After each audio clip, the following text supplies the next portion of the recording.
Hello friends, welcome to my channel. और आज की वीडियो में हम क्वेश्चन पेपर देख रहे हैं post basic BSc nursing second year का, मेंटल हेल्थ नर्सिंग का। और ये 75 मार्क्स का आपको आएगा। 3 घंटे का पेपर ये होता है।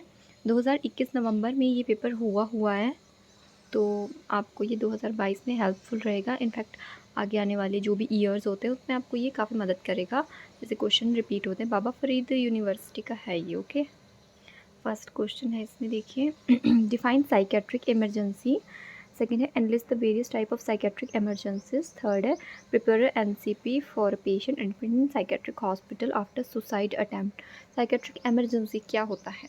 साइकेट्रिक इमरजेंसी यानी कि जो पेशेंट वायलेंट होते हैं वो भी इसके अंडर आएंगे।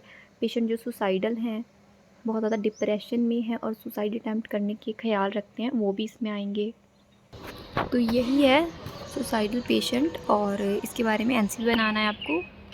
साइकेट्रिक इमरजेंसीज का आपको टाइप्स लिख लेने हैं। फिर सेकंड इसमें आया है define therapeutic communication. Therapeutic communication क्या होता है? जैसे एक तो होता है सिंपल कम्युनिकेशन जो हम कम्युनिकेट करते हैं, लेकिन थेराप्यूटिक कम्युनिकेशन यानी कि नर्स पेशेंट कम्युनिकेशन, वो थेराप्यूटिक होता है। और इसका सेकेंड है briefly describe the nurse patient relationship theory. C है write down the difference between social relationship and therapeutic relationship. यानी सोशल रिलेशनशिप और थेराप्यूटिक रिलेशनशिप में क्या डिफरेंस है ये आपको बताना है, क्योंकि ये सेम तो नहीं है, इनमें डिफरेंस है। सेकंड क्वेश्चन है, ये देखिए 15 नंबर का एक ही क्वेश्चन दे दिया इन्होंने। तो define substance use disorder. Right down the commonly use psychoactive substance. Prepare NCP for a patient suffering from alcohol withdrawal syndrome. तो एक क्वेश्चन ये आपका आ गया जिसमें सब्सटेंस यूज डिसऑर्डर के बारे में, यानी कि सब्सटेंस जैसे कि जो लोग अल्कोहल हो गया इसमें, और कोकेन है, जितने भी कुछ नारकोटिक्स भी यूज़ करते हैं लोग, मिसयूज़ करते हैं।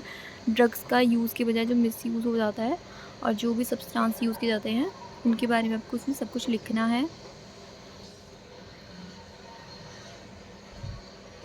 थर्ड क्वेश्चन है राइट एंड से on historical development of mental health nursing in India. 10 number का क्वेश्चन देखिए आया हुआ है।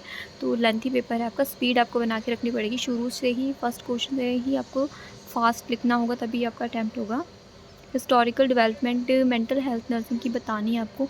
इसमें वो सब आएगा जैसे पीरियड ऑफ परसिक्यूशन, है ना।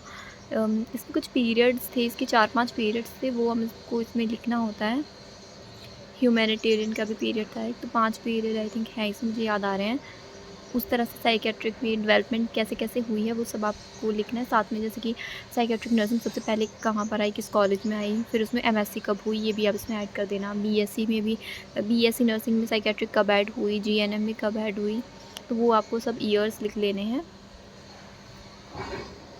और इसके अंदर आप ये भी लिख सकते हो जैसे कि एक लिंडा रिचार्ड थी, वो फर्स्ट साइकेट्रिक नर्स थी। तो इस तरह से आप अपने क्वेश्चन को और एक्सटेंड कर सकते हो। फोर्थ क्वेश्चन देखिए, briefly describe the prevention model use in psychiatric. तो ये प्रिवेंशन के बारे में जो हम कम्युनिटी में पढ़ते हैं ना, वो ही टाइप से आपको इसमें भी लिखना होता है। प्रिवेंशन की जैसे प्राइमरी, सेकेंडरी और टर्शरी होता है, उसमें भी सेम हम लोगों को प्राइमरी में हेल्थ एजुकेशन सब कुछ प्रोवाइड करना होता है। अर्ली डायग्नोसिस और ट्रीटमेंट हमारा सेकेंडरी में आ जाएगा, और रिहेबिलिटेशन जो है वो आपका टर्शरी में आ जाएगा।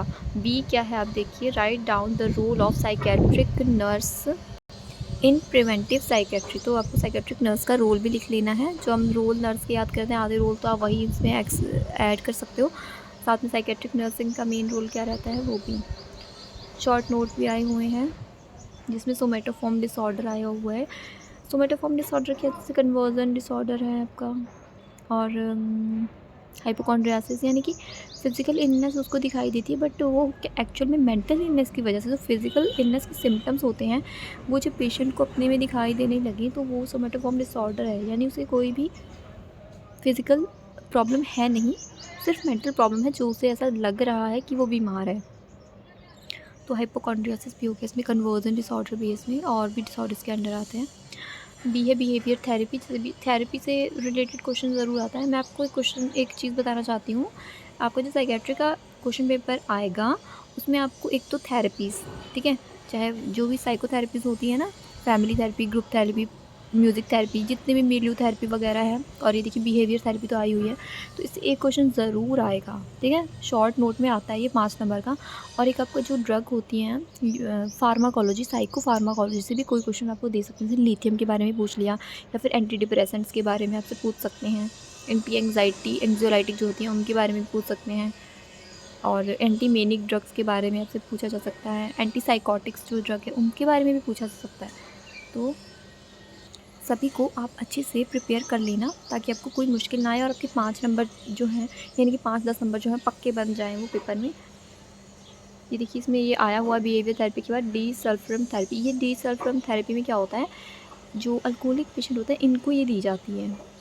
अल्कोहल के जो पेशेंट हैं उनमें ये दिया जाता है, अल्कोहल विड्रॉल सिंड्रोम में दिया जाता है, या अल्कोहल से रिलेटेड है ये थेरेपी। और बिहेवियर थेरेपी में तो बिहेवियर मॉडिफिकेशन करना होता है। इसमें भी कुछ टेक्निक्स होती हैं, ड्रीम एनालिसिस और सिस्टमेटिक डिसेंसिटाइजेशन, काफ़ी टेक्निक्स हैं जो आपको लर्न कर लोगे और समझ लोगे उन्हें, तो आपके लिए लिखना भी बिल्कुल आसान हो जाएगा। ये डी है इसमें टियोलॉजिकल फैक्टर ऑफ मेंटल डिसऑर्डर। ये तो आसान क्वेश्चन है, मुश्किल नहीं है, ठीक है।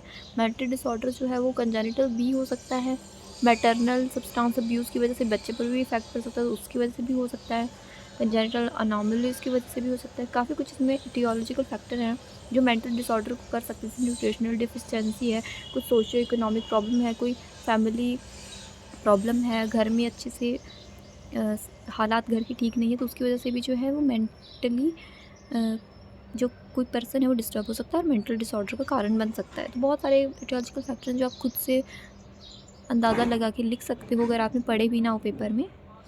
ई है इसमें difference between delirium and dementia.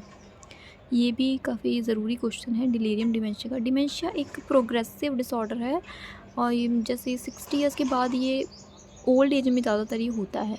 Alzheimer dementia most commonly होता है, और हमारे तो फैमिली में मेरे फैमिली में था भी, तो मुझे अच्छे से इसके बारे में पता है। और डिलीरियम जो है वो इससे थोड़ा सा हट के ये अक्यूट स्टेट है। डिमेंशिया क्रॉनिक हो जाता है, धीरे धीरे बढ़ते बढ़ते ये प्रोग्रेसिव हो जाता है, भूलते भूलते पेशेंट सब कुछ भूल जाता है। और डिलीरियम जो है वो अक्यूट स्टेट होता है। डिलीरियम अब अगर ऑपरेशन होता है, जैसे किसी की सर्जरी होती है, उसके बाद भी डिलीरियम देखा जाता है, बट वो अक्यूट होता है, उसके बाद वो उससे रिलीफ हो जाता है, यानी कि वो ठीक हो जाता है कुछ टाइम बाद। कम्युनिकेशन प्रोसेस पूछा गया है, इसमें आप कम्युनिकेशन के बारे में लिखो, ठीक है। उसका प्रोसेस में क्या आएगा, मैसेज, सेंडर, रिसीवर, फीडबैक, ये सब उसके अंडर आएगा। फिर चैनल के बारे में बता देना, 5 नंबर के हिसाब से लिख लेना। जी क्वेश्चन आया हुआ है इसमें, principle of mental health nursing. ये क्वेश्चन भी ज़रूरी है, काफ़ी बार आता है। तो जो क्वेश्चन मैं आपको इम्पॉर्टेंट बता रही हूँ वो तो आप लर्न कर ही लेना अच्छे से। Okay friends, thank you.